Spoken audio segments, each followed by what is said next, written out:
Bien. Buenas noches. Entonces vamos a seguir con el tema de las SBN. Anteriormente, en la reunión pasada, vimos que la SBN, la Superintendencia de Bienes Nacionales Estatales, también influye, también hace trabajos de saneamiento, ¿no? Habíamos mostrado un ejemplo, es más, una convocatoria donde la SBN titular de los predios, porque los predios pueden ser de una empresa privada, una persona natural, una empresa jurídica o también del Estado, convocaba en ese caso a la acumulación de lotes y a la rectificación de lotes, ¿no? Lo que se hace normalmente en la actividad privada, según dentro del marco de la ley 29090 y de la ley 27157. Entonces vimos que, muy independientemente si el propietario de un predio, el propietario de una edificación, es una persona privada o es el Estado el propietario, el procedimiento siempre es el mismo, ¿no?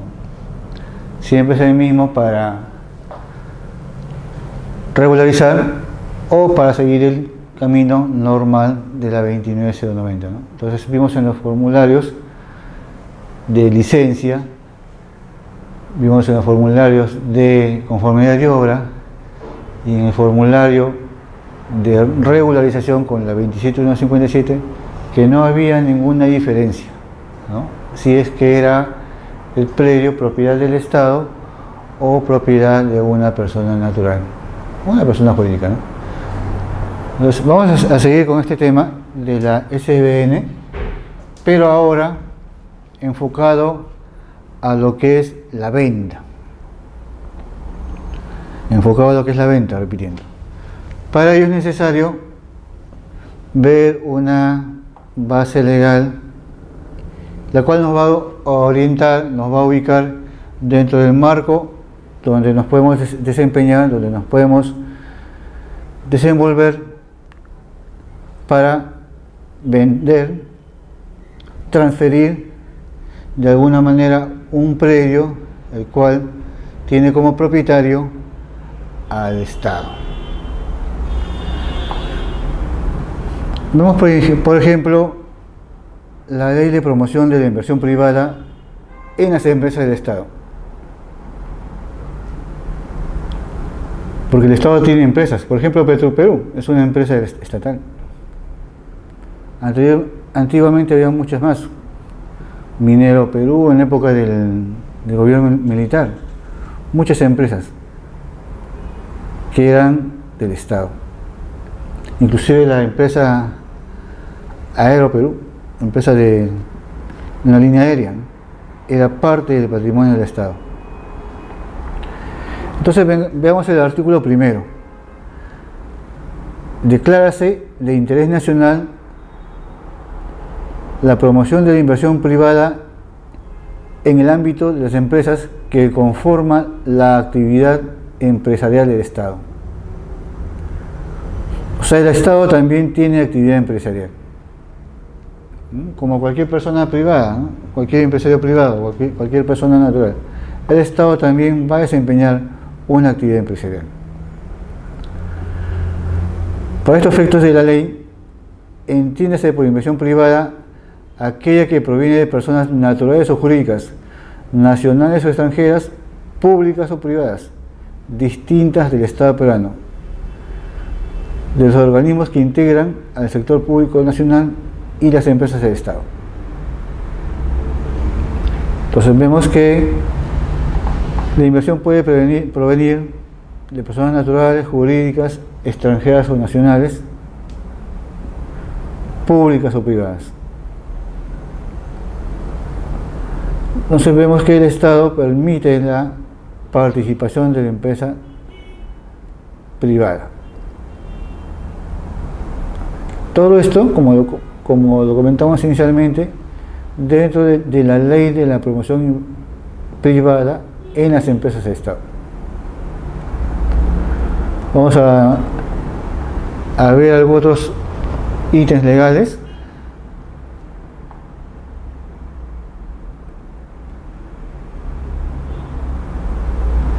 Por ejemplo, créase la Comisión de Promoción de la Inversión Privada, COPRI, que se encargará de diseñar y concluir el proceso de promoción de la inversión privada en el ámbito de las empresas que conforman la actividad empresarial del Estado, centralizando las decisiones a este respecto como organismo rector máximo. O sea, hay un organismo que va de alguna manera a organizar esto, supervigilarlo, normarlo. ¿Y este organismo qué va a hacer? Establecer las empresas conformantes de la actividad empresarial del Estado, definir la modalidad específica a emplearse, aprobar previamente a su ejecución el plan de la promoción de la inversión privada. Entonces ya hay un ente que de alguna manera va a ver todo el tema de la promoción privada dentro de las empresas del Estado. Entonces con esto estamos viendo que hay un marco legal que nos da pie a que veamos cómo el Estado también actúa como una persona privada. Para ello,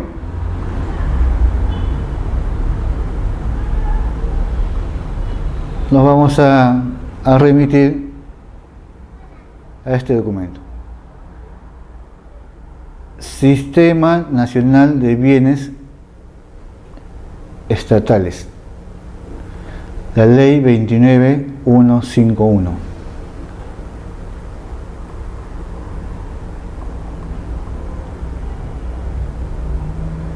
¿Qué nos dice? Del derecho civil patrimonial, la propiedad privada. El sistema civil patrimonial descansa en las titularidades respecto a bienes asignados mediante derechos de propiedad. ¿Qué quiere decir esto? Hablamos de titulares que tienen derechos de propiedad sobre algunos bienes. Esto está relacionado con el derecho civil patrimonial. Obviamente dentro de la propiedad privada. También, ¿qué nos hace mención? Transferencia voluntaria de bienes mediante contratos. O sea, los bienes pueden ser transferidos. Cuando nos referimos a bienes, nos estamos refiriendo a un inmueble, un terreno, ¿no? Entonces, estos van a ser transferidos mediante contratos. Entonces, estos contratos, a su vez, generan una responsabilidad civil. Esta responsabilidad civil, cuando no es cumplida,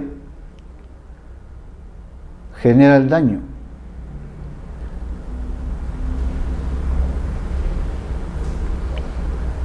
Entonces vemos que el Estado tiene bienes que puede administrar, pero para ello, para administrar esos bienes, debe conocer ciertos temas.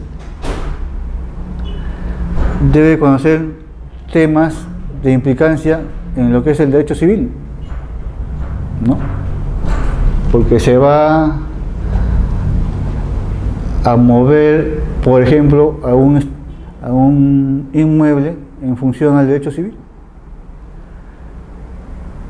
También está implicado el derecho administrativo. ¿Por qué?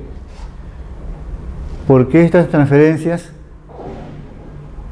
así como en la actividad privada hay una modalidad, hay una secuencia para hacer una transferencia, dentro del Estado hay una secuencia administrativa, ¿no? Lo que muchas veces hace que esta transferencia se demore más, ¿no? Sea un poco más engorroso el trámite. Entonces, hay un derecho administrativo que se debe cumplir. También hay una implicancia en lo que es ingeniería y arquitectura. Esa es la parte técnica, digamos, de las transferencias, de la administración de los bienes de Estado. Entonces, en función de esto, ¿qué es lo que se busca? Optimizar la administración de los bienes. Cuando uno optimiza la administración de un bien, ya sea privado o público, ¿qué se genera? Se genera, si es en la actividad privada, se genera un valor.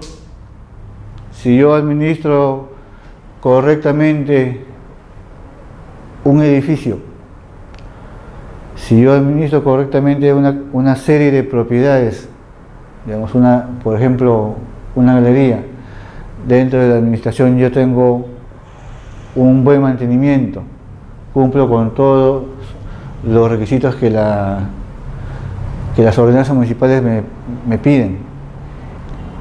Ese predio, esa galería, va a tener un mayor valor que una que no cumple con los arbitrios, que una que no tiene mantenimiento, donde los propietarios o inquilinos se llevan mal. Entonces, todas esas cosas, llevadas de manera positiva, logran un valor público y logran un bienestar colectivo, ¿no? Tal como en la actividad privada.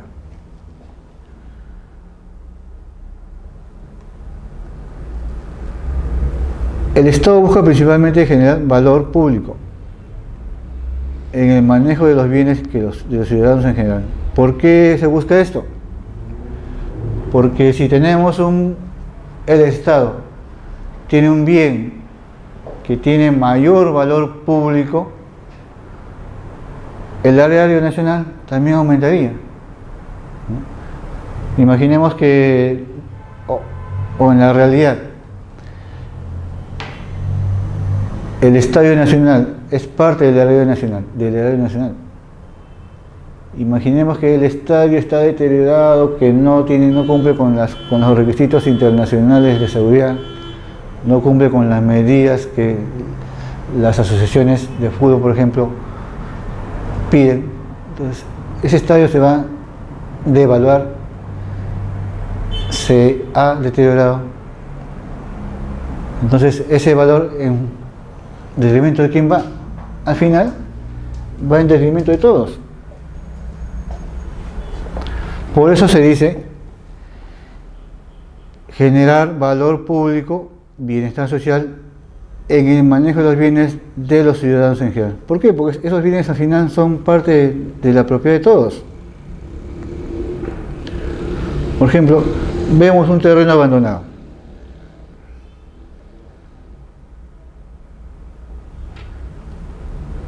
Un terreno abandonado. Este terreno, si lo está administrando como una propiedad privada, vemos que no tiene cerco, está lleno de basura, está lleno de desmonte, ¿no?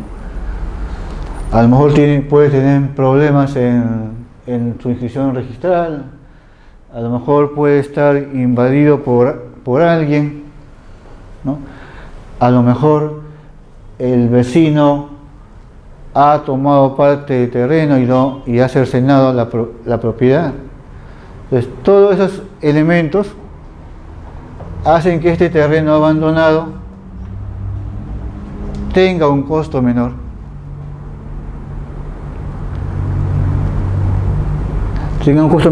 Entonces, si en algún momento lo queremos vender, obviamente el costo, como repito, va a ser menor. De igual manera, si el Estado es el propietario de este terreno, todas esas consideraciones que he mencionado van a hacer que el terreno valga menos.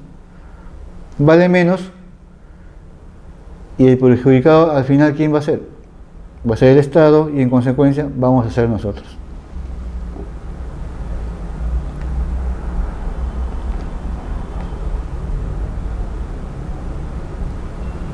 Y no es la única forma de, digamos, de menoscabar los bienes del Estado. Otra es la siguiente, ya hemos hablado de los terrenos abandonados.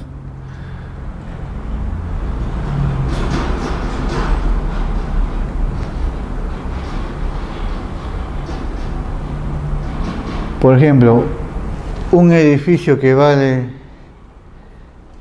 muchos millones de dólares y del cual se paga un alquiler que no representa el verdadero valor de mercado.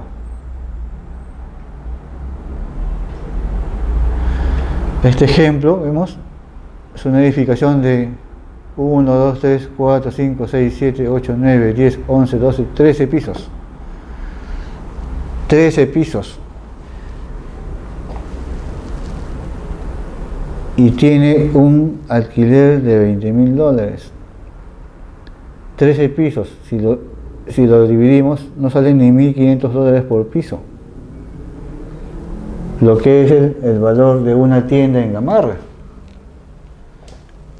10 pisos, $2.000 por piso. ¿Cuánto vale el alquiler de una tienda en Gamarra?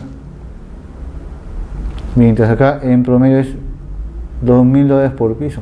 Estamos hablando de un área techada aproximadamente de 500, 600 metros, por lo menos. Entonces, en este caso hay un desconocimiento en el caso del alquiler en esta zona. Y este desconocimiento, al final, en detrimento de quién va? De nosotros, obviamente. Otro ejemplo, un inmueble de propiedad del Estado que está sin uso. Según información indicada, son 1.500 metros y no se usa desde hace 10 años.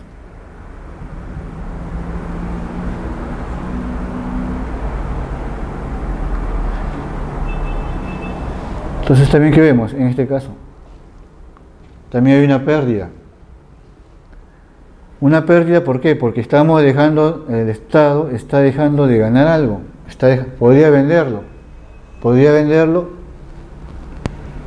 y tener una ganancia. Podría alquilarlo. Pero si no hace nada,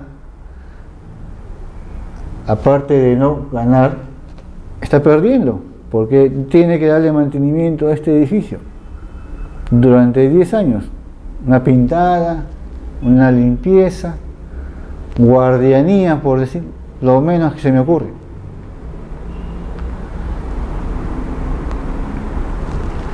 Acá tenemos otro ejemplo.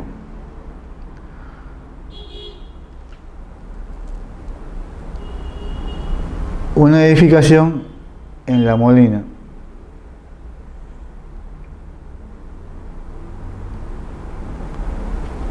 Que está usándose como archivo y depósito.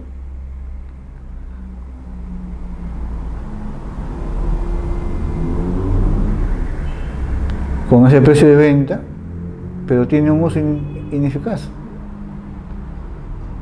Lo podría vender y construir otra cosa, o se podría construir algo y no usarlo como depósito, no usarlo como archivo. Entonces, este ambiente no está usado adecuadamente.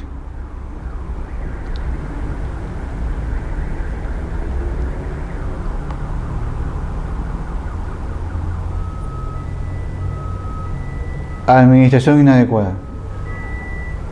Igual, un local del Ministerio de Educación con un área de 25.000 metros, estamos hablando de casi más de 2 manzanas, quizás hasta 3 podría ser, que está administrado inadecuadamente. Entonces, es otra manera de afectar a la propiedad.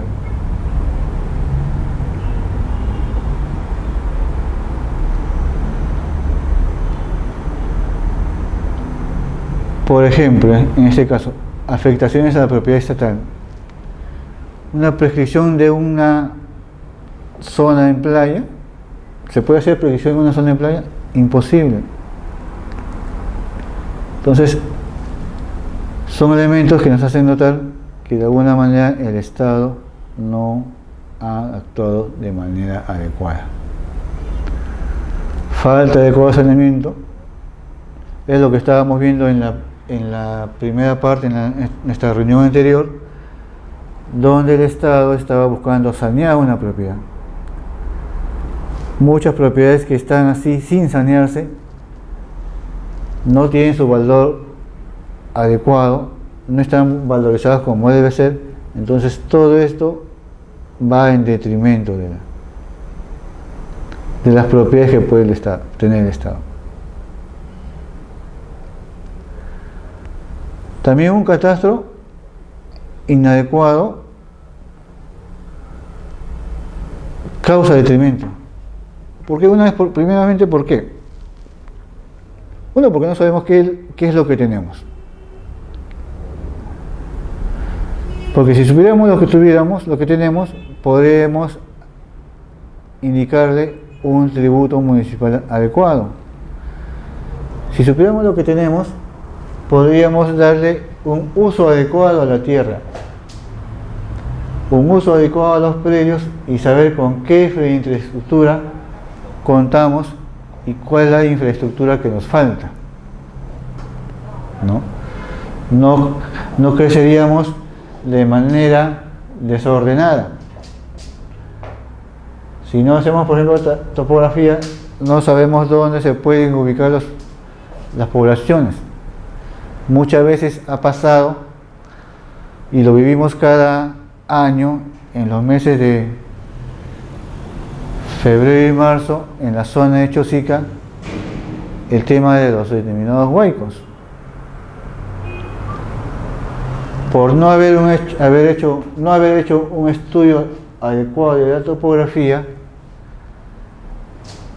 la población se asienta en lugares inadecuados y cada año estamos viendo que pasan los mencionados y conocidos huaicos arrasando con las viviendas, causando víctimas humanas inclusive, y luego de ello, ¿qué pasa? Comienza la etapa de reconstrucción. Comienza la etapa de nuevamente invertir, nuevamente gastar en algo que se va a volver a repetir. ¿Por qué? Porque no hay la existencia lógica, estudiada de una investigación catastral. Entonces no se hace la topografía, la gente se va donde le parece o donde le ofrecen mejor y luego comienzan los problemas.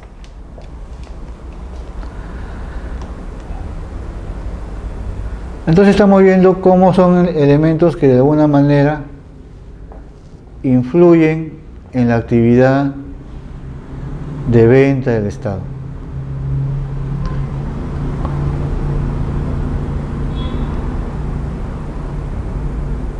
Sabemos, como les dije en el inicio, el catastro ¿qué es? Un inventario inmobiliario. Saber dónde están los mercados, dónde está la zona comercial, dónde está la zona de servicios, dónde está la zona de recreación, dónde están las viviendas, ¿no? Hay una unidad básica en el catastro que es la parcela o lote en el tema de urbano. Entonces cada parcela o lote está identificada. Se debe saber qué cosa hay ahí, qué cosa existe, qué cosa se está haciendo.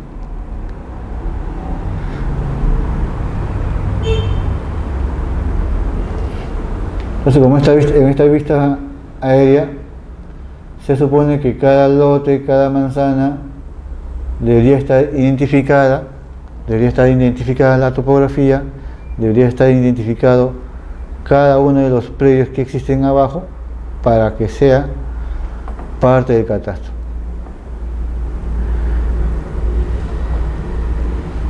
Entonces, ¿qué es ese catastro al final? ¿Y para qué sirve? Es una herramienta para la elaboración de planes de desarrollo urbano. Como dije al principio, si no sé qué es lo que tengo, no puedo saber qué es lo que necesito, no puedo planificar hacia futuro. Con el punto 3, no puedo planificar dónde voy a necesitar luz, dónde voy a necesitar agua, dónde necesitaré colegios, dónde necesitaré hospitales. Entonces, todas estas decisiones de equipamiento urbano van a ser facilitadas con un catastro. Obviamente, un buen catastro nos va también a derivar en una gestión tributaria adecuada. ¿Por qué? Porque vamos a ver qué cosa hay, entonces vamos a saber qué impuestos le corresponde, qué se va a hacer para de alguna manera modificar el uso o hacer algo dentro de cada lote, de cada parcela, para lo cual se necesitaría una licencia.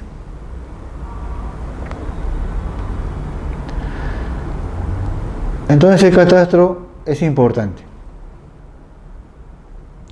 Es importante para los gobiernos regionales, está integrado en las municipalidades, está integrado con el Instituto Geográfico Nacional, el Instituto Nacional de Catastro Minero, la Superintendencia Nacional de Bienes Estatales, la SBN y COJOPRE. Entonces estamos viendo que todos estos elementos de la SBN, que puede actuar como un propietario particular, está ligado a un reglamento, el reglamento de la ley 29151, que es parte del decreto supremo 07 de 2008 de vivienda. O sea, la actividad también está normada, en este caso del SBN, igual que la actividad privada. Se está repitiendo lo que mencionamos anteriormente, en nuestra reunión anterior. Pero estamos viendo que todas estas negatividades, al final,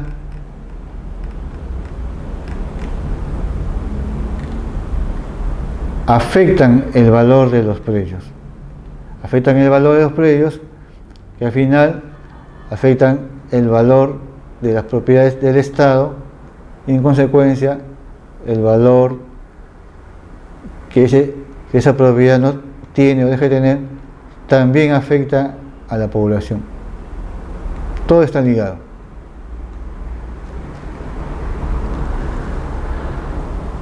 Entonces, todos estos bienes están formando parte de un sistema nacional de bienes estatales, la mencionada ley 29151.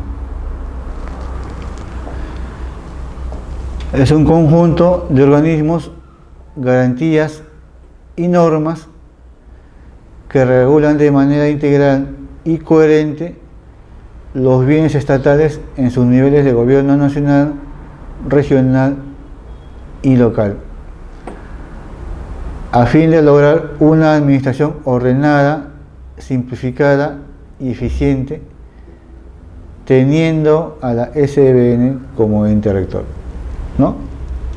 En la reunión pasada veíamos que para hacer una acumulación, como decía el requerimiento, hacer una rectificación del lote de áreas y linderos, se necesitaba dentro de la actividad privada solamente que el privado cumpla con las normas que exigía la ley. Pero en este caso, Cuando estamos hablando de bienes estatales, ya no es tan simple. Es todo un sistema que debe ver, que debe nombrar, que debe regular el procedimiento para hacer una venta, que es lo que estamos mencionando. Entonces vamos a entrar al tema de la gestión inmobiliaria como herramienta de desarrollo. Bueno, son datos que ya tenemos del país. Normas que debemos de conocer. La SBN administra toda la propiedad del Estado como gestión inmobiliaria, impulsa el uso de mecanismos adecuados para el mayor aprovechamiento de los bienes del Estado. Tiene que dar una administración transparente, ordenada y simplificada. Promueve el saneamiento de la propiedad estatal. Cumple con el mantenimiento y actualización de la información del registro de bienes estatales. Entonces, esta es la gestión inmobiliaria que hace la SBN.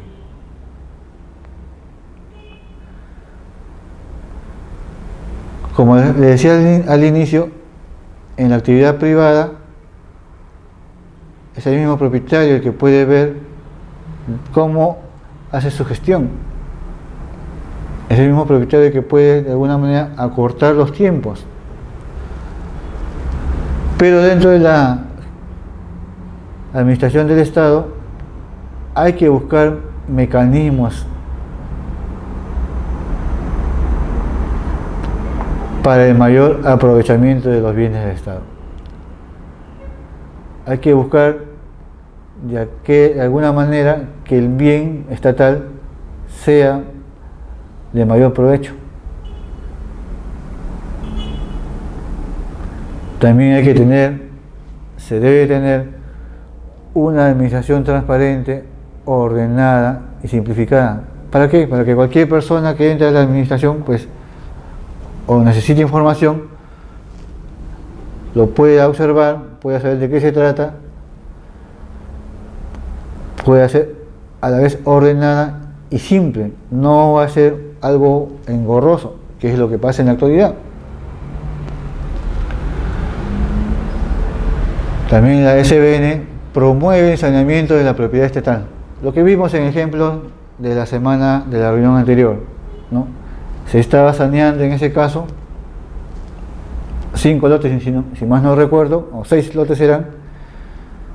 Se estaba viendo que un lote tenga el área y lindeos adecuados, y también se estaba buscando que los lotes colindantes formen una acumulación de lotes. O sea, se estaba saneando, se estaba cumpliendo con esta parte de la gestión inmobiliaria.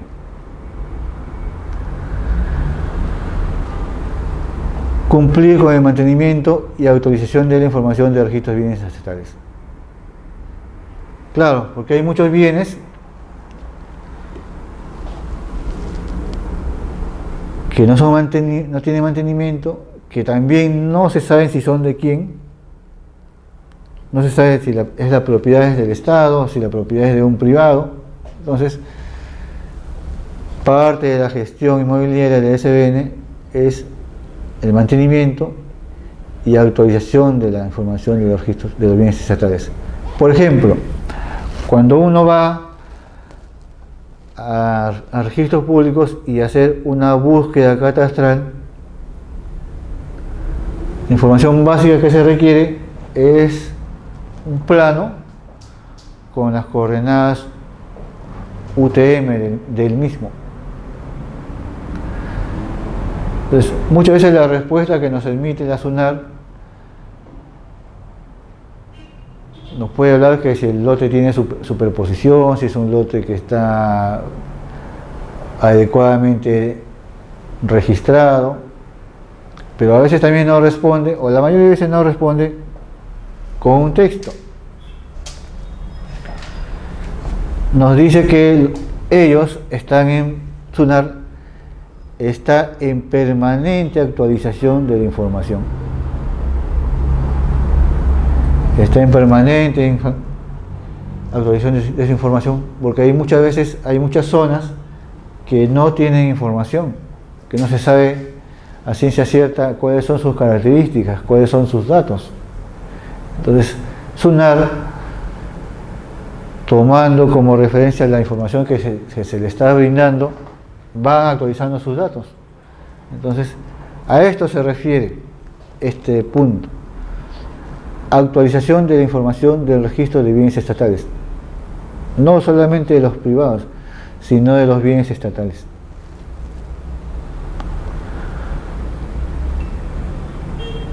Entonces, si uno está cumpliendo con actualizar, está cumpliendo con darle mantenimiento a los bienes, en este caso la SBN, si está cumpliendo con esas normas, obviamente el uso y el valor de los bienes va a aumentar. A esto nos referimos diciendo optimizar el uso y maximizar el valor de los bienes. Entonces estamos viendo que el Estado también está actuando como una gran empresa inmobiliaria.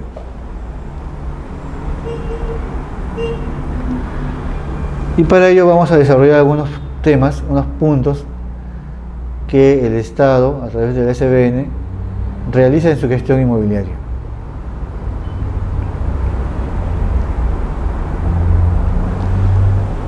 En lo que se refiere a temas de zonificación y parámetros urbanísticos,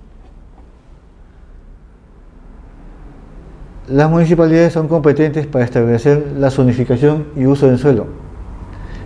Ello impacta en el valor y la potencialidad del terreno. Es cierto, la municipalidad es la que indica cuál va a ser la zonificación y el uso del suelo. Pero esta zonificación y el uso del suelo no solo responde al criterio que puede tener la municipalidad, también muchas veces responde a los intereses de la propia población, ¿no? Les comento lo siguiente, hace algunos años en la zona de La Molina uno podía proyectar con facilidad en cualquier parte una edificación de 3 pisos y hacer un edificio multifamiliar. Entiéndase por multifamiliar 3 viviendas, por decir. ¿No? Pero ¿esto qué fue originando? Fue originando que la densidad del distrito fuera aumentando, ¿no? Las construcciones aumentaron, la población aumentó, el número de vehículos aumentó, la cantidad de demanda de servicios aumentó. Entonces hubo un momento en que la misma población quiso de alguna manera parar este aumento, esta densificación de su distrito. Entonces pidieron que en los parámetros, cuando se decía edificación multifamiliar, en asterisco se ponía, o entre paréntesis se ponía, entiéndase como multifamiliar, un bifamiliar. O sea, si en un lote de terreno antes podíamos construir tres departamentos que iban a ser habitados por 3 familias, a pedido de la misma población ya no se podía hacer eso. Solamente en el mismo lote de terreno se podían construir 2 viviendas, iban a estar 2 familias. En función de ello, también la cantidad de estacionamientos o de vehículos o requerimientos de vehículos iba a disminuir, ¿no? Y también el parámetro, antes se pedía un estacionamiento por vivienda o un estacionamiento por 1.5 viviendas. A raíz nuevamente de esa solicitud de la población, también se aumentó el requerimiento de estacionamientos. Ya por cada vivienda se requiere 2 estacionamientos. Y acá se da una sin razón según mi punto de vista, ¿no? He visto parámetros de La Molina donde dice que si la edificación es un unifamiliar, solamente se requiere un estacionamiento. Parece unifamiliar, un estacionamiento. Pero si en ese mismo lote de terreno se proyecta un bifamiliar, se requerirían, lo lógico sería 2 estacionamientos, ¿no? Por una vivienda, un estacionamiento; por 2 viviendas, 2 estacionamientos. Pero no. En el caso de bifamiliar se requieren 2 estacionamientos. Entonces, 2 estacionamientos por vivienda, lo cual sería 4 estacionamientos. En vez de 2, ya no serían 2, serían 4 estacionamientos. Entonces, esa es una manera de que se va cambiando la zonificación, o manejando en todo caso. También dice que no hay siempre criterios uniformes entre municipios. Es cierto, porque si tomamos en cuenta el tema de los estacionamientos, como mencioné en La Molina, para un lote de 120 metros nos pueden pedir 2 estacionamientos. Si nos vamos a otra municipalidad, para un lote de 180 nos pueden pedir un estacionamiento por vivienda.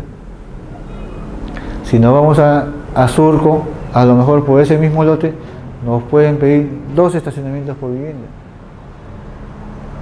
Anteriormente, unos años atrás, ese mismo lote en la zona de Jesús María requería 3 estacionamientos por vivienda. Entonces, cada municipalidad aplica su propio criterio. Como dice la nota acá, en otros países hay un ente rector que establece criterios generales para ser seguidos por municipio.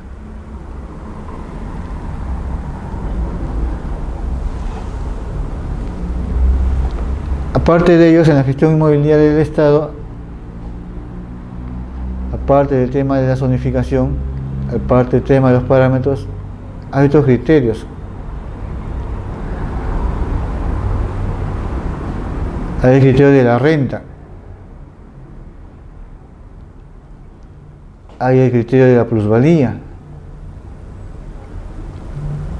hay el criterio del desarrollo.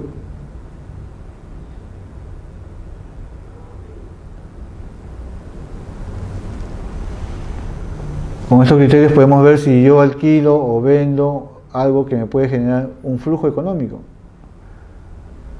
Puedo ver si solamente el cambio de zonificación me puede dar un valor adicional, lo que llamamos plusvalía. Y si yo ejecuto o construyo el proyecto, me puede dar un desarrollo.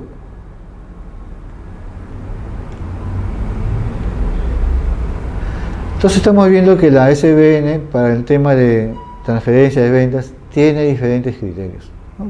Tal como se hace en la actividad privada para un terreno de propiedad de un privado. Solo que en este caso, en la actividad estatal, la gestión es un poco más complicada, un poco más engorrosa.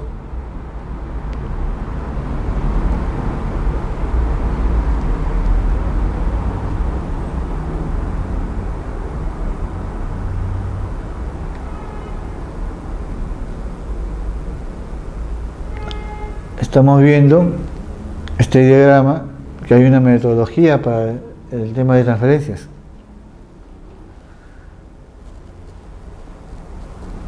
Hay un estudio legal, se ve cómo está legalmente el terreno, el predio, se ve si hay una disponibilidad de predios, se ve qué aplicación, de qué normatividad se puede uno agenciar, y luego de ello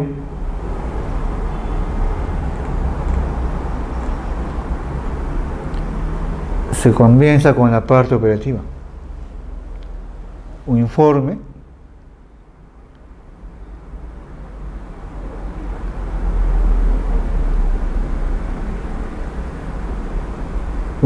que puede indicar la elaboración de un proyecto o no, y este informe a su vez va a generar una resolución, siendo esta positiva o no, o negativa, ¿no? Entonces estamos viendo que en la parte operativa de la gestión estatal hay pasos que no se desarrollan dentro de la actividad privada, ¿no? En la actividad privada una persona natural va a comprar un terreno, va a hacer algo, simplemente averigua, decide, en algunos casos se asesora, pero no sigue toda esta secuencia. No sigue esta secuencia. Y es más, el procedimiento es mucho más rápido. En cambio acá, hablamos hasta de días para emitir una notificación. Pero sí es el mismo camino, ¿no? Se evalúa, se averigua, se decide. Eso en la actividad privada uno lo podría hacer en un día, 2 días, inmediatamente quizás. Pero dentro de la actividad estatal, la que norma la SBN, hay todo un proceso, ¿no? Un proceso administrativo que hay que seguir.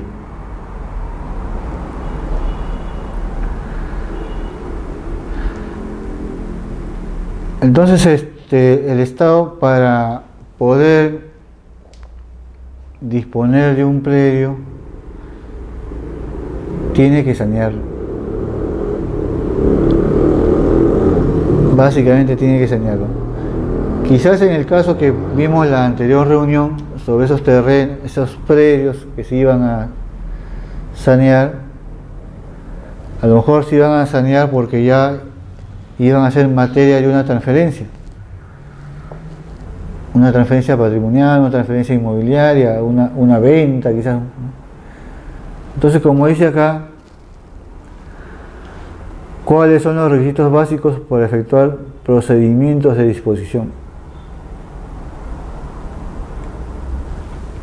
Para efectuar cualquier acto de disposición, sea transferencia patrimonial, inmobiliaria, como afectación en uso, el predio debe estar debidamente saneado física y jurídicamente.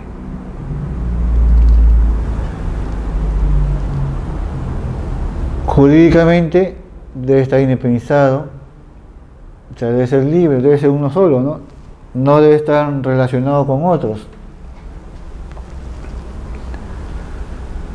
No deben haber superposiciones. No debe darse el caso de decir el terreno en papeles tiene un área de 10.000 metros y en lo físico son 980.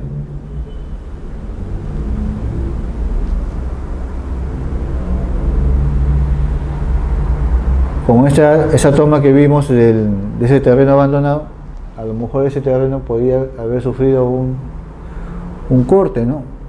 Una ocupación por parte de un colindante. Entonces, por esto, un requisito es que esté jurídicamente independizado, sin superposiciones.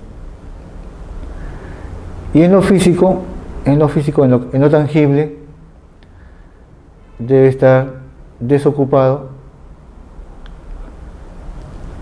salvo que sea posible, de acuerdo al caso, disponerlo con ocupaciones. ¿No? Entonces el Estado no va a transferir, no va a negociar normalmente un predio que esté ocupado, que tenga un juicio de desalojo, por decir. Entonces el predio debe estar con libre disponibilidad y el predio debe estar considerado como de dominio privado del Estado. O sea, debe decirse que el Estado es quien tiene dominio sobre ese predio, como cualquier persona natural.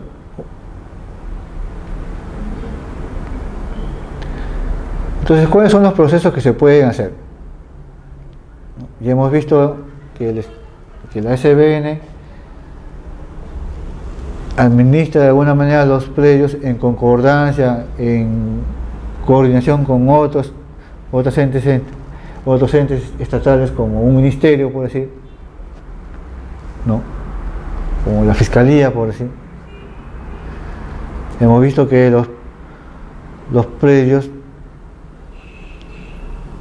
que el Estado tiene algunas veces están con algunos detrimentos, están mal administrados, están abandonados, no tienen un uso adecuado.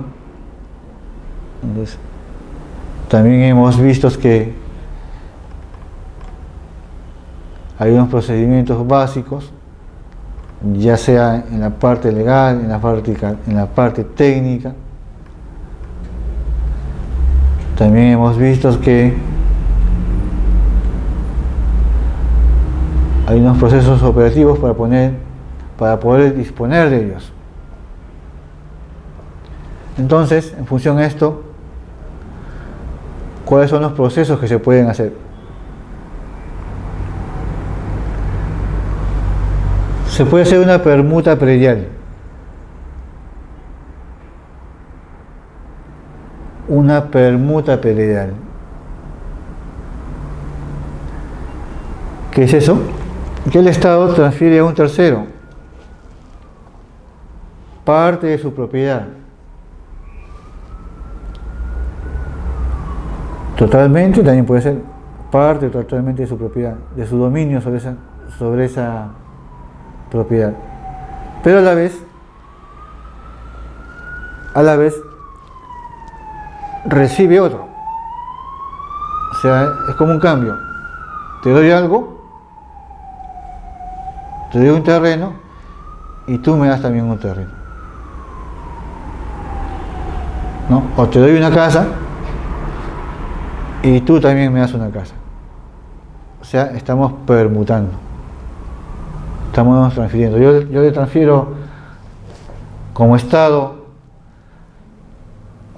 una propiedad, un edificio, por decir, a una empresa, suponiendo, y lo transfiero parcial o totalmente, y esta empresa a la vez me transfiere a mí otra edificación, también puede ser parcial o totalmente. Entonces ese ejemplo, ese proceso es una permuta predial. Entonces la permuta predial es un proceso que se puede hacer con los bienes del Estado.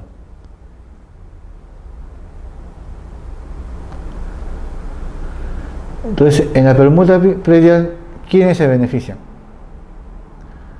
Cualquier persona natural jurídica, porque estoy actuando con el Estado, interactúa con alguna persona natural o jurídica, y también entidades públicas del Estado, porque el Estado se va a tratar de beneficiar. El Estado no va a permutar un bien para perjudicarse, como cualquier persona natural que quiere hacer un negocio, una transferencia, una permuta, la hace porque desea un bien, desea una ganancia. De igual manera acá se requiere un beneficio, es en busca de un beneficio,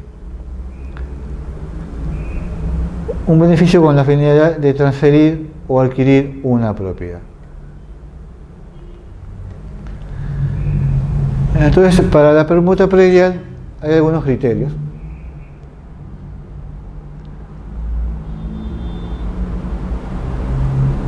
Como decimos, todos estos procesos deben de tener la opinión técnica de la SBN. Desde el inicio hemos dicho que la SBN es el ente que administra, que vigila, que supervisa la administración de los bienes que pertenecen al Estado. Entonces, esta permuta debe ser aprobada con una opinión de la SBN, con una resolución administrativa de titular del pliego. Si ese, por ejemplo, es un ministerio, debe ser una resolución ministerial,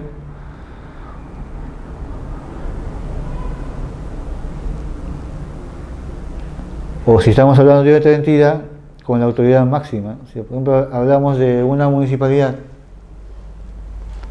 una permuta entre el Estado y una municipalidad, entonces tiene que estar autorizada en este caso por la alcaldía, que es la autoridad máxima de las municipalidades, obviamente con un informe técnico, ¿no?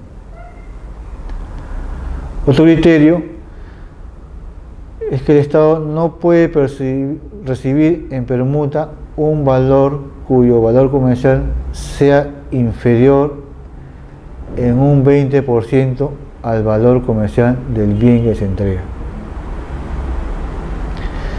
¿Qué significa esto? Si el Estado permuta un departamento, digamos que vale $100.000, lo va a permutar con una municipalidad. Como decimos que la permuta es entre elementos de las similares características, si este departamento que va a estar permutando el Estado vale $100.000, $100.000 es su valor comercial, y lo está permutando con la municipalidad, que le va a dar otro departamento que es el objeto de permutación, este otro departamento no debe de valer comercialmente $80.000, porque estamos hablando de un valor comercial inferior en un 20% del valor comercial del bien que se entrega. O sea, ese valor, el valor de ese bien con el cual estamos permutando, debe de valer al menos comercialmente $80.000, ¿no? El Estado da un inmueble que vale 100 y recibe a cambio un inmueble que vale por lo menos $80.000, ¿no? Porque obviamente no solamente aquí entra en juego el valor comercial, sino otros beneficios que se pueden obtener.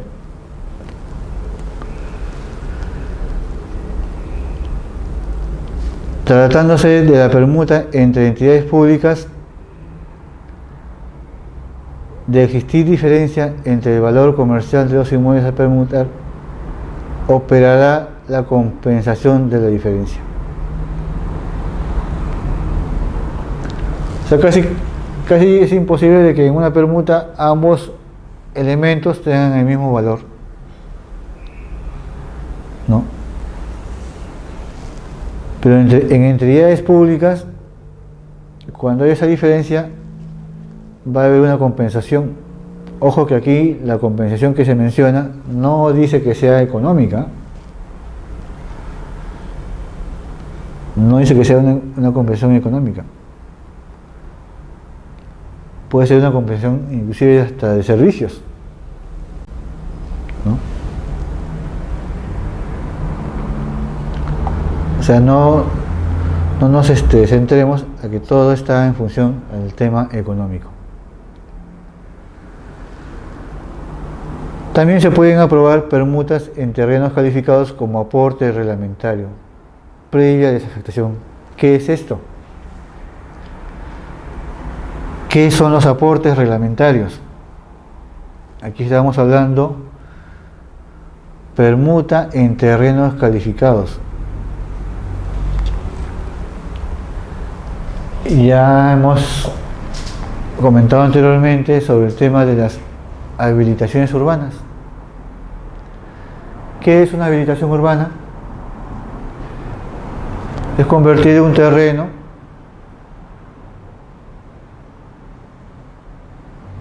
a terreno urbano, un terreno rústico a terreno urbano, ¿no? Si antes era un terreno de cultivo, pues era una chacra,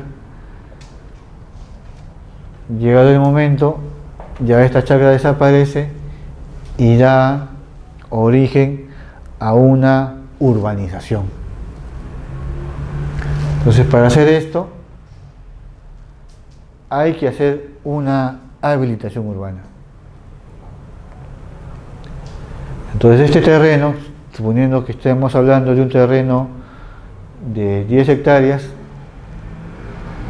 que va a ser destinado a viviendas, entonces no todo el terreno es viviendas, sino, por ejemplo, hay vías, ¿no? Avenidas, calles, pasajes, hay parques, ¿no? Hay un área donde va a estar destinada a educación, ¿no? Por un colegio, ¿no? Imagínense que una urbanización de 30, 40 hectáreas donde no haya un colegio, entonces todos los niños que van a vivir en esa zona no tienen un colegio, entonces van a estar desplazándose de un lado a otro. Igual, toda esa población que no cuente con un servicio de salud,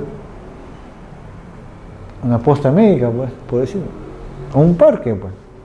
Entonces, esas áreas que no son destinadas al fin de la habilitación, en este caso residencial, se le llaman aportes, ¿no?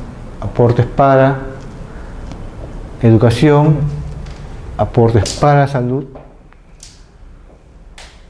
Entonces, estos terrenos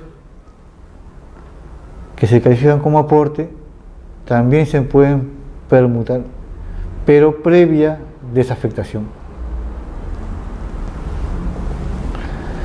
Entonces, estos son los criterios generales que se toman, que se deben de tener en cuenta para una permuta predial. Hacemos mención de la ley 28.68.7, que faculta permuta a favor de asentamientos humanos.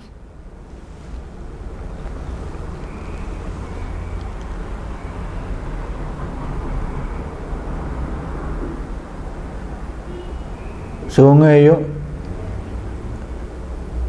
hay terrenos que pueden ser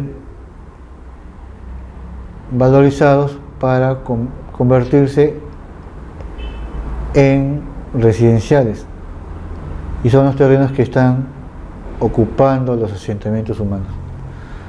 Los asentamientos humanos, ¿qué pasa? Son un fenómeno que llega, digamos, espontáneamente.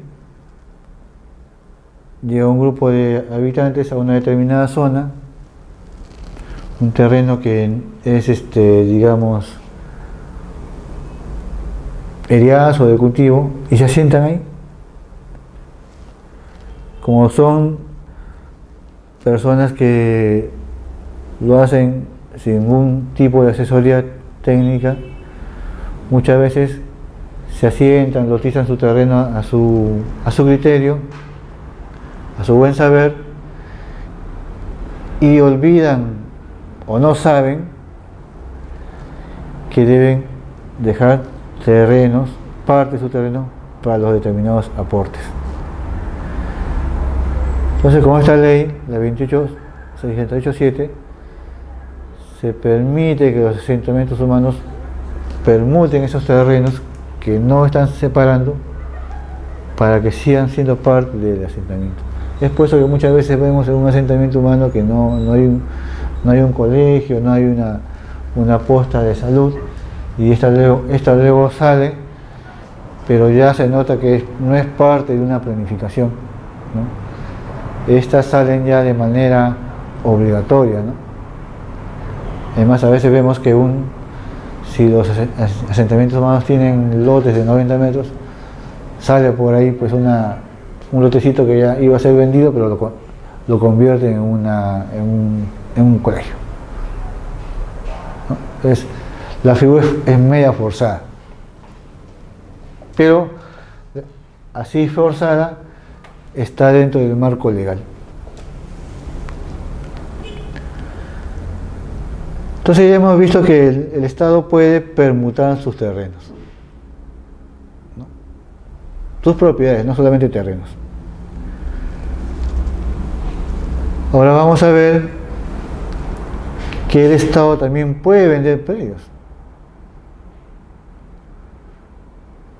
Puede ser una venta directa o puede ser una venta por subasta pública.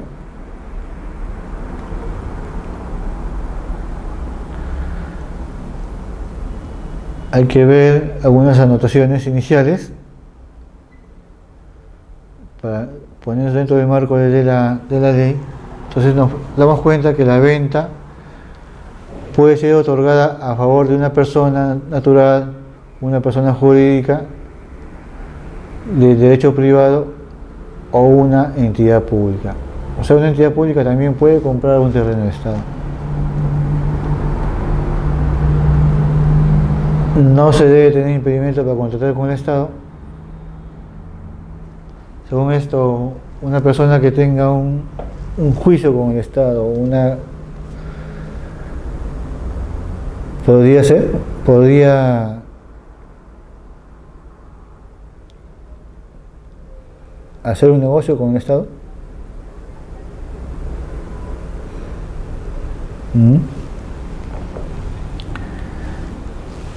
Debe considerarse que, de acuerdo al artículo 71 de la Constitución, los extranjeros no pueden adquirir tierras ubicadas dentro de los 50 kilómetros de las fronteras. Asimismo, el artículo 1366 del Código Civil señala incompatibilidades para que determinados funcionarios públicos puedan adquirir bienes del Estado, ¿no? Entonces, extranjeros no pueden adquirir tierras dentro de los 50 kilómetros de la frontera. O sea, hay 50 kilómetros en frontera que están libres, por decir, de la adquisición de estos mismos por parte de extranjeros, ¿no? Si está en esta línea frontera, de acá para acá, 50 kilómetros, no pueden tomar o ser vendida o ser adquirida por un extranjero. No.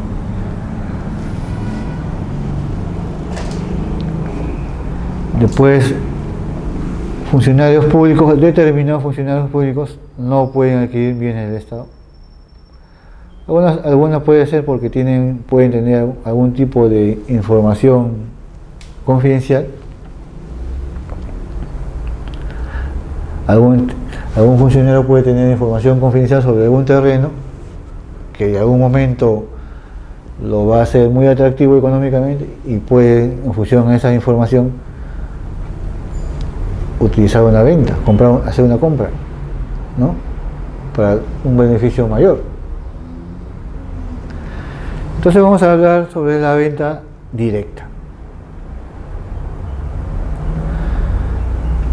La venta directa de predios del dominio de propiedad estatal es un mecanismo administrativo excepcional de transferencia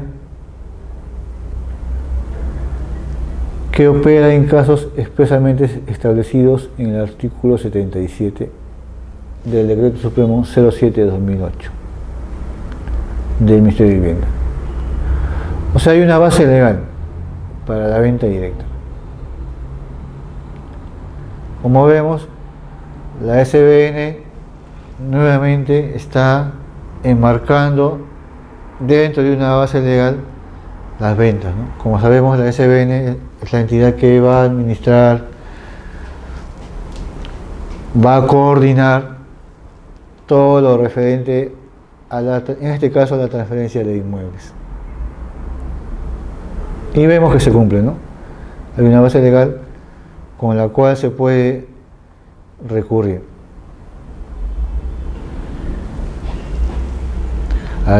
Hay unos criterios generales.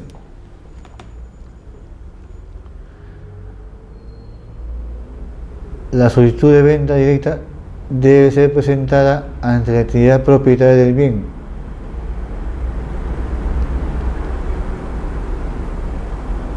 Si tú quieres comprar algo, tienes que solicitarlo obviamente a quién es el propietario, ¿no? A quién es la entidad que tiene la propiedad registral. Entonces, esta venta debe ser aprobada con una resolución por el titular del pliego, ¿no? Si uno está, por ejemplo, con la intención de comprar un predio que le pertenece al Ministerio de Educación, voy a decir, el Ministerio debe emitir una resolución con una opinión previa de la SBN. Vemos nuevamente que la SBN interviene, ¿no? Ahora, el valor para esta venta, para esta transferencia, el valor lo tiene que dar un perito con criterios de valorización comercial. Ustedes saben que hay varios criterios para valorizar, ¿no? En este caso debe ser una valorización comercial,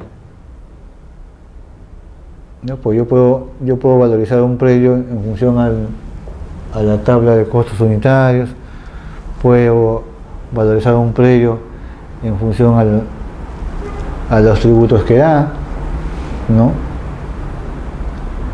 Entonces, hay varias maneras de valorizarlo, pero en este caso, para la venta, tiene que ser una valorización comercial.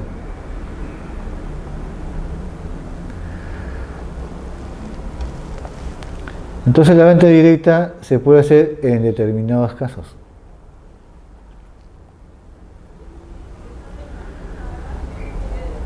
Cuando colinde con el predio propiedad del solicitante y cuyo único acceso directo sea a través de aquel.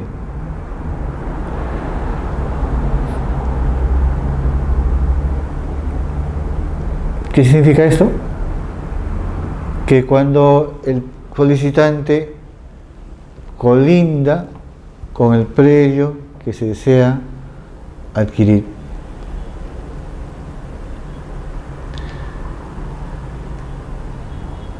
Y cuyo único acceso directo sea a través de aquel.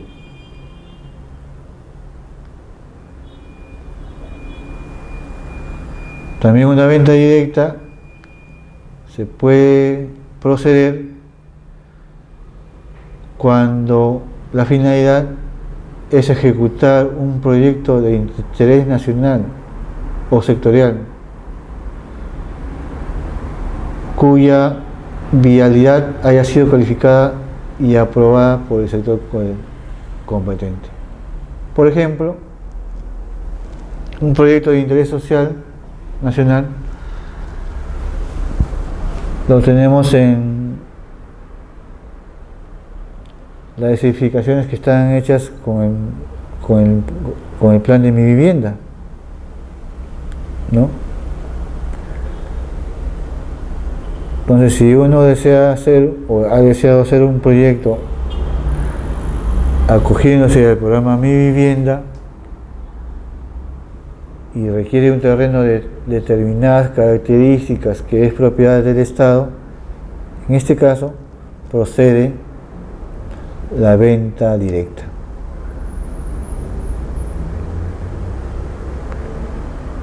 ¿No? Este tercer punto, cuando la posesión sea plena sobre la totalidad del predio hasta el 12 de abril del 2006, con fines habitacionales, comerciales, educativos, recreacionales u otros, siempre que no se encuentre comprendido dentro de las competencias sectoriales de entidades que regulen la compra-venta directa por normas especiales. O sea que hay un tema de fechas. Con fines habitacionales, comerciales, educativos. Esto nos indica de que si hasta el 12 de abril tienes posesión total sobre un predio, lo puedes habilitar para hacer una habilitación, para la redundancia, residencial, comercial,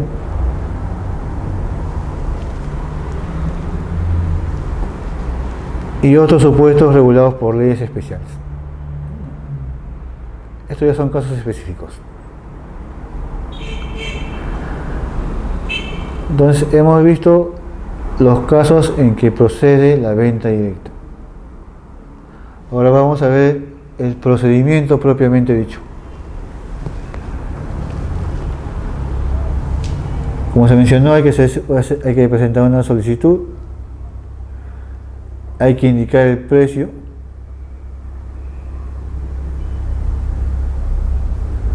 o sea, la solicitud de venta directa con el precio a valor comercial será publicada en el diario oficial El Peruano. O sea, la entidad que va a vender algo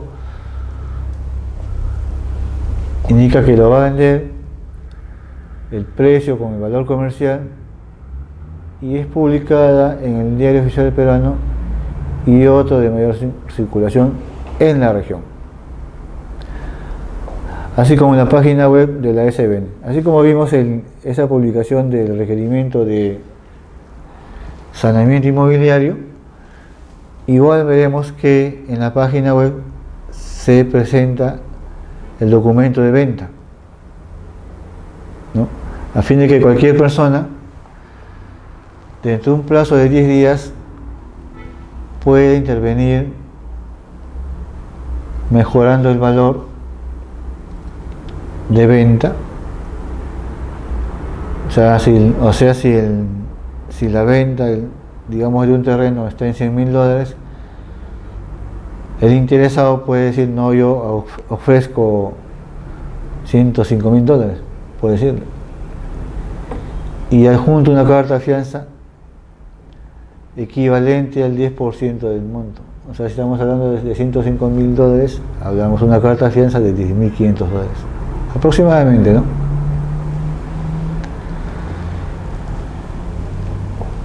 Entonces, evaluada esta oferta, se comunicará a la persona natural o jurídica que se inicia el trámite de venta.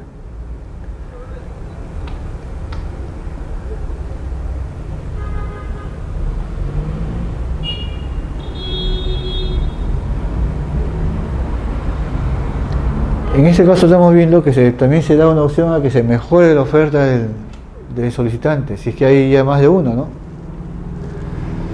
Si hay más de un solicitante, de un interesado en este predio, obviamente siempre se dará la preferencia a aquel que tiene la mejor oferta.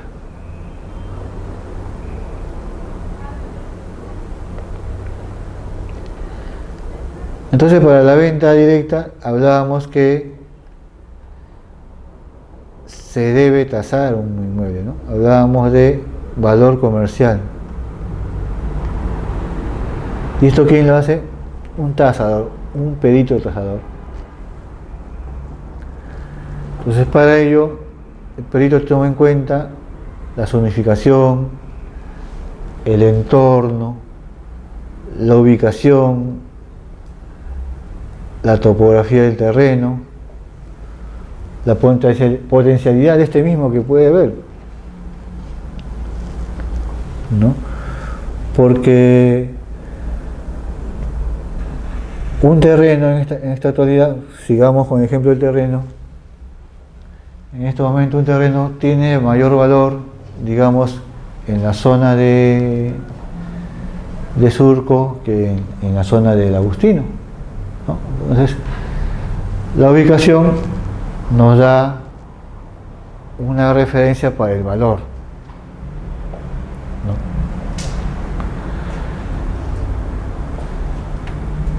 Si por ejemplo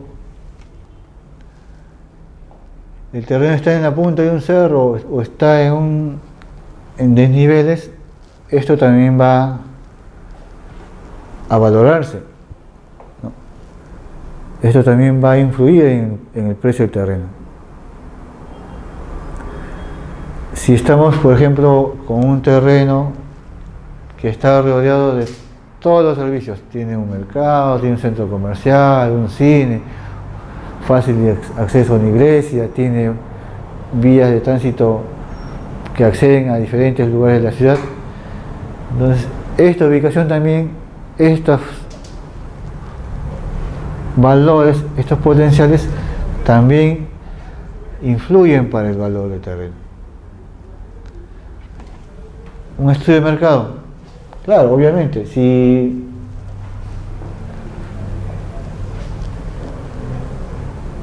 como perito tenemos que hacer un estudio de mercado, tenemos que ver en nuestro entorno cuál es el valor de terrenos con similares características. Entonces, ese parámetro también nos va a dar una idea de cuánto puede valer. Y hay otros criterios, ¿no? Por ejemplo, el momento, la actividad, hasta la actividad política del momento pues, varía, ¿no? Todos esos criterios hacen que uno vaya estableciendo parámetros que al final van a influir en el costo de un terreno y en el resultado de la tasación.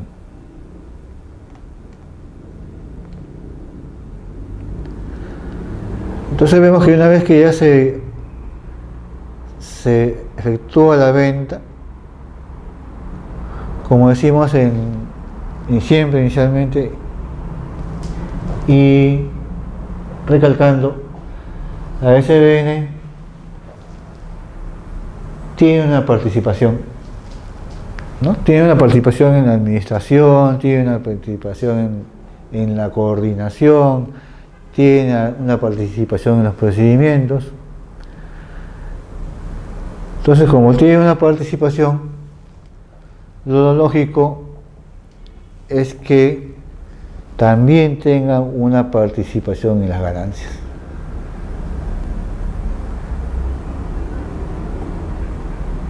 Entonces, el precio de venta también un porcentaje le debe corresponder a la SBN, si no, de qué manera también se mantiene, lo lógico. Este porcentaje va entre el 1% y 3%, ¿no? De acuerdo a la cantidad del costo de la negociación que se haya hecho. Obviamente el costo mayor, la ganancia mayor, va a la entidad pública, que es la que hizo la transferencia, o quien dio el predio, ¿no?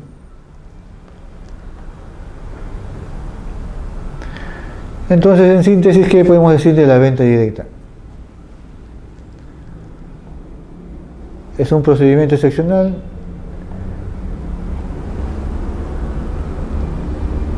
se cumplen causales, se cumplen procedimientos, la solicitud se publica en el peruano, hay tiempos en los cuales no se pueden pasar, y hay una fianza, ¿no? Una carta de fianza del 10% de la cual no se pueden separar el tema de venta.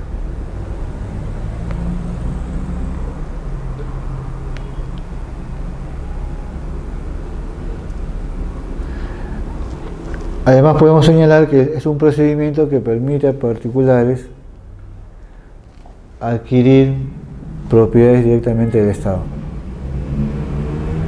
No hay un intermediario, ¿no? No hay un intermediario que diga, no, yo te voy a vender, te voy a ayudar a que compres un terreno del Estado, no, es directo, ¿no? Entre el Estado y la persona que va a adquirir finalmente el bien.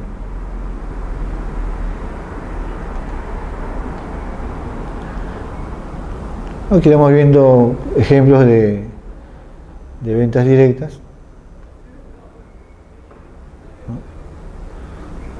Por ejemplo, este es otro ejemplo, valga la redundancia,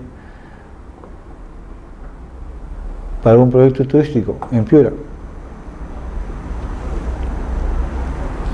Entonces, acá se adquieren de manera directa terrenos en Marcona para hacer un proyecto turístico, ¿no? Directamente, ¿no? El Estado con una compañía para hacer un proyecto turístico.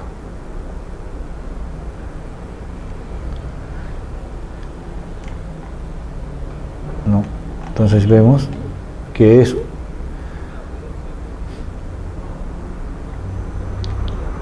una venta directa para un proyecto turístico que se ha ejecutado en 5 años. ¿Qué cosa crea? Un polo turístico, beneficio para la población, ¿no? Entonces, cuando estábamos hablando de los cuáles son las finalidades, hablábamos de beneficios, ¿no? No solamente se beneficia el Estado en haber, en este caso, vendido un terreno, digamos, que nadie lo usaba, estaba ahí sin uso, llega una entidad, lo compra, desarrolla un proyecto, por haber comprado, obviamente paga una cantidad que va al erario nacional, pero ese proyecto también crea beneficios para la población, ¿no? En este caso se creó un hotel turístico. Entonces, que hubo un movimiento constructivo, ¿no? Gente dedicada a la construcción que laboró en la elaboración, en la edificación del inmueble propiamente dicho, ¿no? Luego comienza a funcionar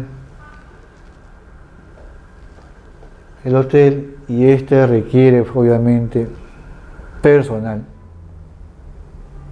Pues el personal pues obviamente va a ser de la zona, ¿no?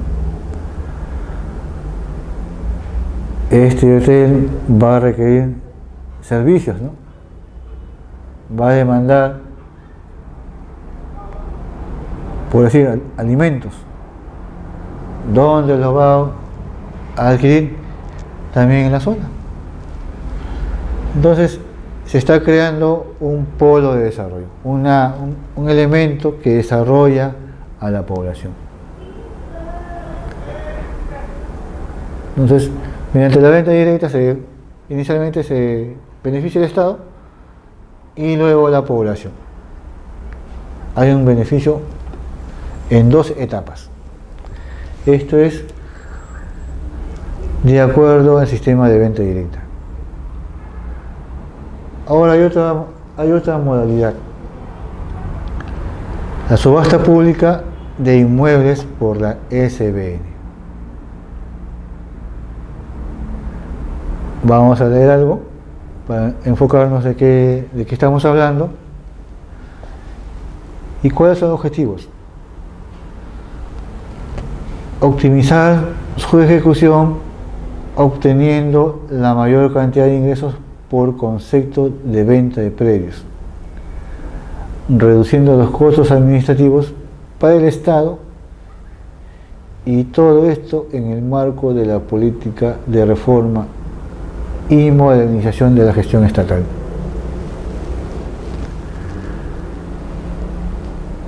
Es casi igual que en la venta directa, ¿no? Porque al final, ¿qué se quiere? Mayor cantidad de ingresos, reducir los costos administrativos, hacer que la gestión estatal sea lo más óptima posible, Y todo esto enmarcado en una política de reforma y modernización del Estado. Nuevamente, en metas. Generar recursos para el tesoro público, como para el SBN. Obviamente, ¿no? Si se va a subastar algo, ese ingreso va a ir al tesoro público y como hemos visto en el cuadro antes señalado, un porcentaje de ese ingreso va a ir para el SBN. También, ¿qué conseguimos con esto? Tener información real y completa de las propiedades del Estado, ¿no? Porque si se va a subastar algo, obviamente tenemos que saber qué es lo que estamos subastando, en qué estado se encuentra, cuánto vale, ¿no? Pues no lo vamos a subastar regalándolo, ¿no? Entonces, esto de alguna manera nos obliga a actualizar nuestra información, a hacerla verídica,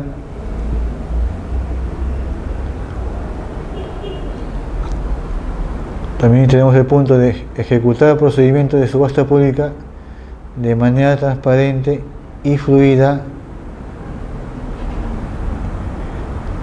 información a los interesados. Obviamente no deseamos que las subastas sean cosas que uno tenga dudas. En la subasta se busca la transparencia. ¿Y cómo se logra esta transparencia? Obviamente dándole toda la información a la persona interesada en la misma. Y en las subastas públicas también se busca convertir a la SBN en la entidad encargada de ejecutar los procedimientos, porque es parte de la existencia de la SBN, ¿no? Entonces vamos a ver, ¿qué es una subasta?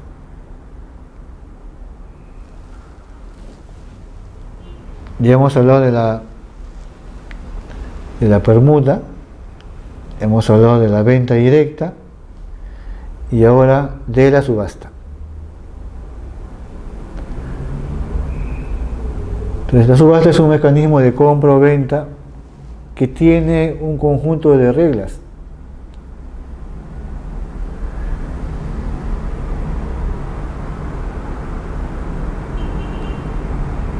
Con asignación de recursos, y su precio va en función a pujas de los participantes. No olviden este término, pujas de los participantes. Es un mecanismo de asignación de bienes o servicios, porque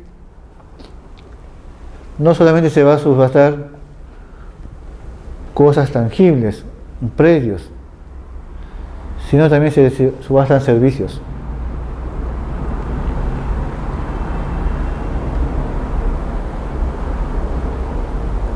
En una subasta compiten agentes económicos,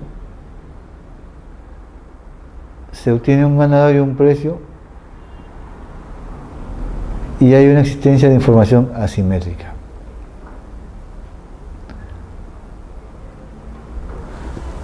Nos preguntamos por qué se utilizan las subastas.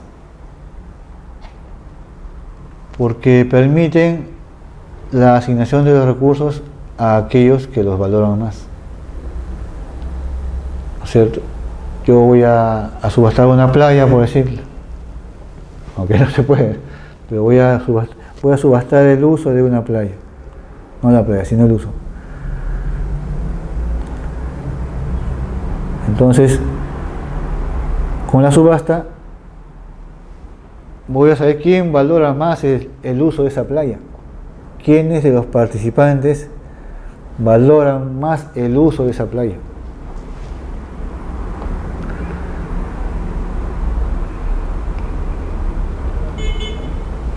Como hay gente interesada en el uso, sigamos con el ejemplo de la playa, los ingresos se van a maximizar, porque los interesados van a pujar van a tratar de ganar. Entonces, por tratar de ganar, van a tratar inclusive de dar el mejor precio. Ese mejor precio se transmite como el mayor ingreso para el vendedor. En la subasta hay transparencia y objetividad porque se va a ver quién es el que está dando más, quién es el que está ofreciendo más. Entonces todo esto nuevamente dentro del marco de la ley 29.151 que ya la mencionamos anteriormente.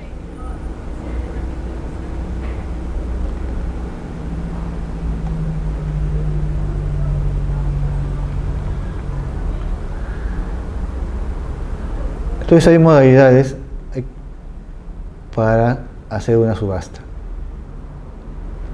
Hay un procedimiento, ¿no? Como ya anteriormente vimos el tema de la venta pública.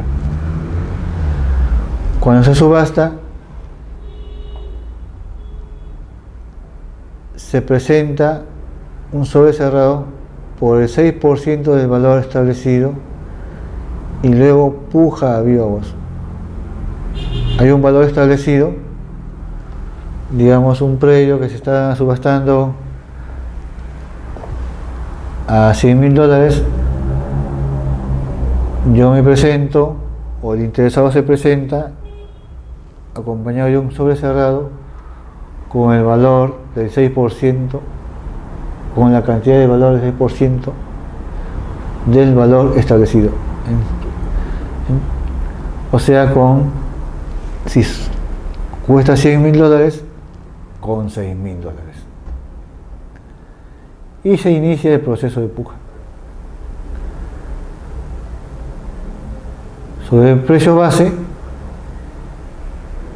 se va pujando, se va ofreciendo y adquirirá el bien quien ofrezca el mayor precio.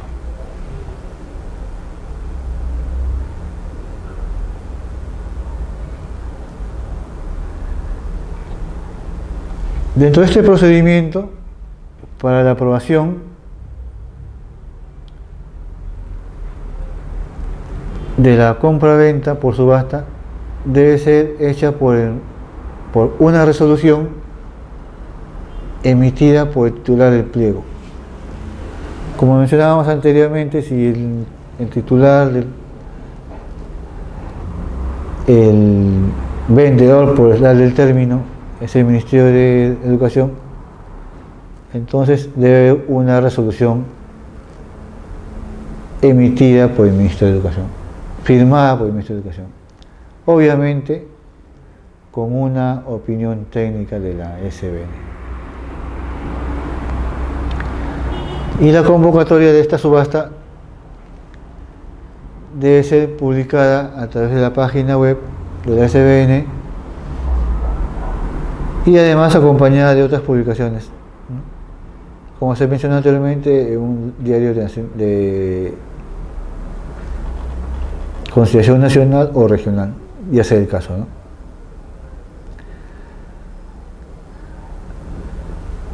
El precio base del predio a subastarse será en primera instancia el valor comercial fijado por una tasación.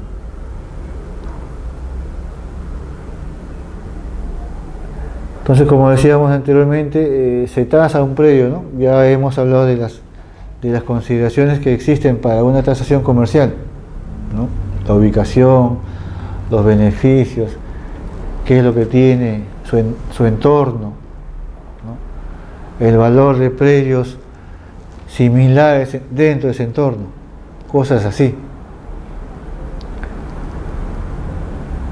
Y una vez efectuada la venta, también hay una distribución del dinero obtenido. Obviamente también a la SBN se le da un porcentaje que, de igual manera como en la venta directa, varía entre el 1 y 3%.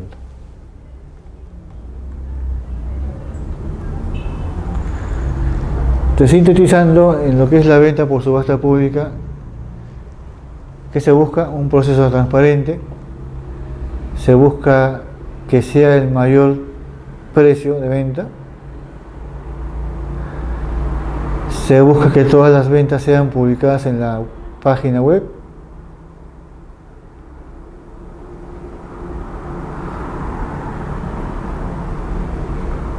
Todo esto también debe ser publicado en el Diario Oficial Peruano para que cualquier interesado pueda ofrecer mayor valor. En la subasta, como sabemos, se realiza con la presencia de un notario público y un representante de la Oficina de Control Institucional. Como ya mencionamos anteriormente, el precio se va mejorando a viva voz.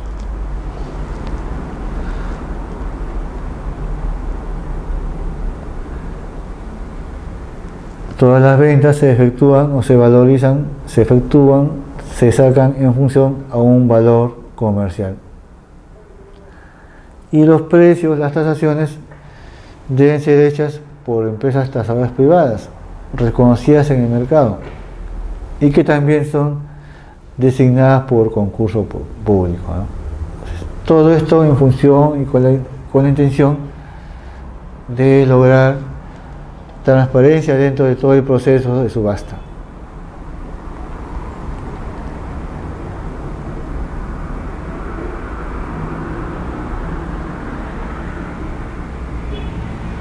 Como nota adicional podríamos indicar que en transferencias de recursos efectuados al Ministerio de Economía y Finanzas por recursos generados solo por venta de inmuebles, entre el 2006 y el 2010, se han generado casi 4 veces los recursos presupuestales asignados a la ASB. Interesante este dato. Entonces aquí vemos algunos predios vendidos en subastas.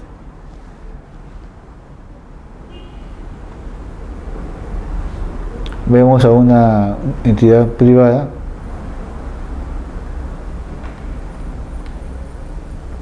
Eso también queda el Ministerio de Educación antiguo, al Grupo Grecia.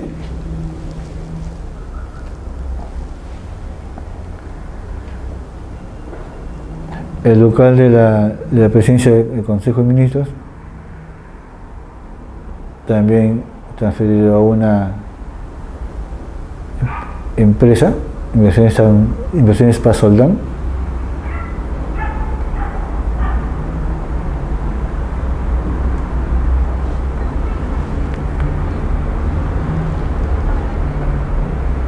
Y complementando, vemos que existe la transferencia de dominio en el Estado. La transferencia de predios estatales es la traslación de dominio a título gratuito u oneroso de predios de dominio privado estatal que se realiza entre las entidades conformantes del sistema, con excepción de las empresas estatales de derecho público. La distribución de los ingresos productos de las transferencias a título oneroso se rigen por las reglas de compra-venta. También hay transferencias gratuitas. Debo de notar que estas transferencias gratuitas pueden efectuarse siempre y cuando el bien sea destinado para programas o proyectos de desarrollo o inversión de conformidad con sus respectivas competencias, fijándose en la resolución aprobatoria dicha finalidad y el plazo de ejecución de la misma. Entonces hay transferencias que también no cuestan nada, son gratuitas, pero estas son solo las destinadas para programas o proyectos de desarrollo o inversión, fijándose en la resolución aprobatoria dicha finalidad y el plazo de ejecución de la misma. Debemos notar en esto es el plazo de ejecución de la misma. ¿Qué sucede si nos dan una transferencia gratuita de un terreno para que hagamos ahí un programa, un local para ayudar, por decir, a un club de madres? Eso se me ocurre ahora, ¿no? Entonces todo esto que les menciono debe estar indicado en la resolución respectiva, que va a ser para un club de madres, que esto se va a ejecutar en un determinado plazo, digamos, por decir, se dice en 10 años. Pero se da el caso de que se hizo la transferencia a título gratuito, pero no se cumplió con el objetivo. Pasaron los 10 años y no se puso una piedra, ni siquiera la primera piedra para este club de madres. Entonces estamos bajo el caso de incumplimiento. Entonces, si hemos incumplido con la finalidad de la transferencia, la sanción es la reversión. Entonces, el terreno que nos dieron para hacer nuestro club de madres, como no lo pudimos ejecutar en el plazo que teníamos, revierte el Estado. Nuevamente puede ser parte del patrimonio estatal. Esto ocurre en las transferencias que son gratuitas.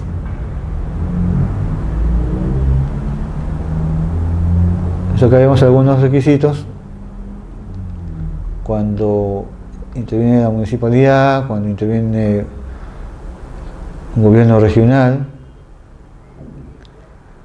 un plan y estudio para ejecución del programa.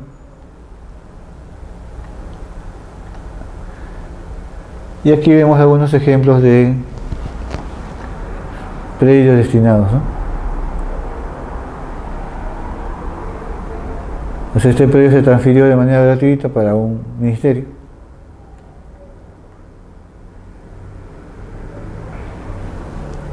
Miren, la interconexión de los distritos entre Rima y San Juan de Lurigancho.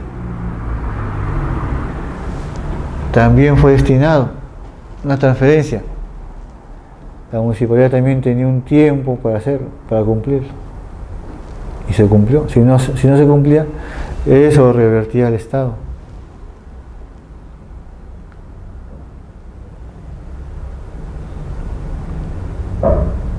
Igual, donde ahora funciona el Hospital del Niño, el nuevo Hospital del Niño, de Javier Prado. Si no hubiera sido así, se transfería al Ministerio de Salud el terreno, no cumplía con hacer lo que se debía hacer, entonces el terreno revocaba nuevamente al Estado y a lo mejor estaba con otra entidad.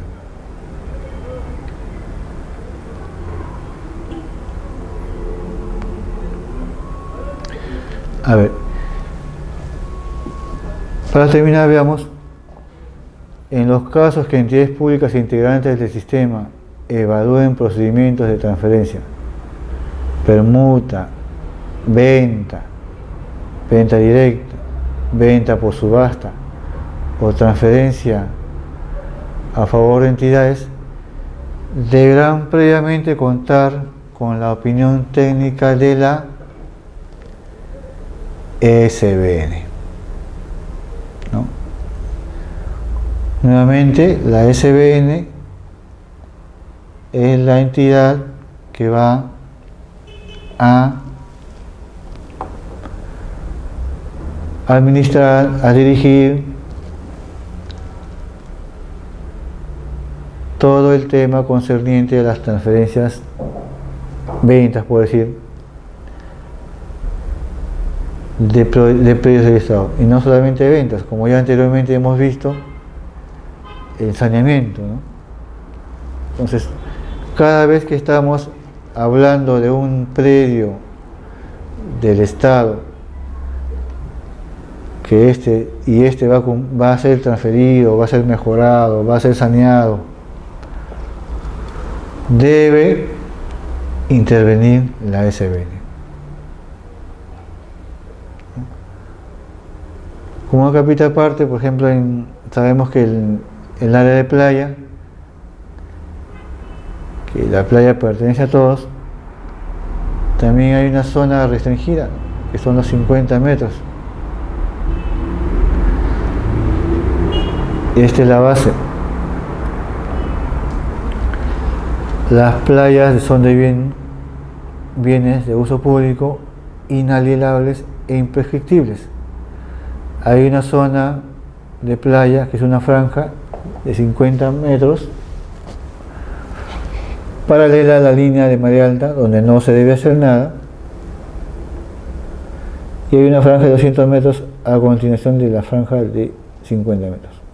Entonces, en estas zonas no se debe hacer nada, y también la SBN actúa sobre ello. Como vemos,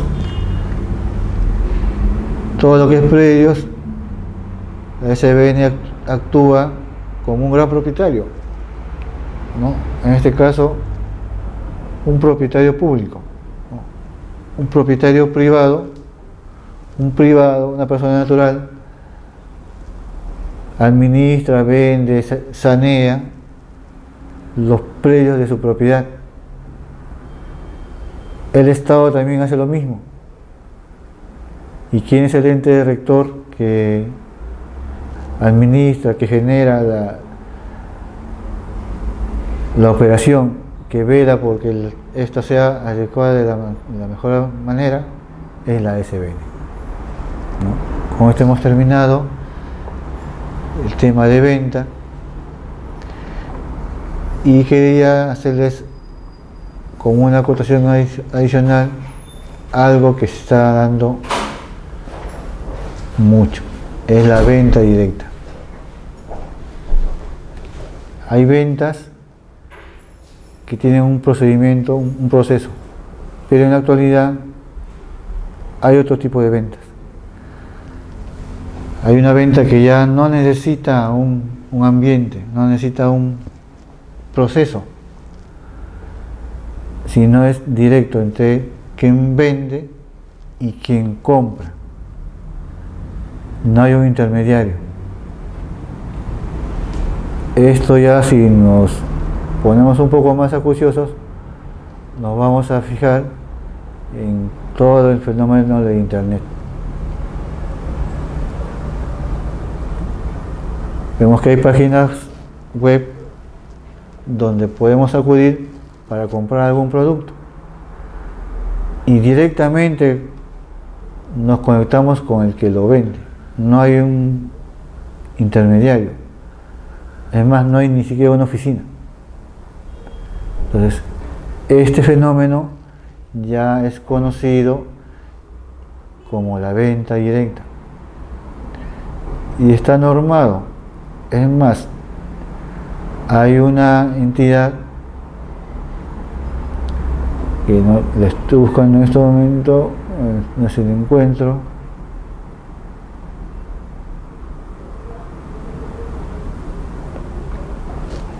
La CAPA-BEDI, Cámara Peruana de Venta Directa, que es la que está normando en este momento todo lo concerniente a ventas de esta manera. Bueno, eso es todo por hoy y espero haber contribuido con tu formación. Muchas gracias.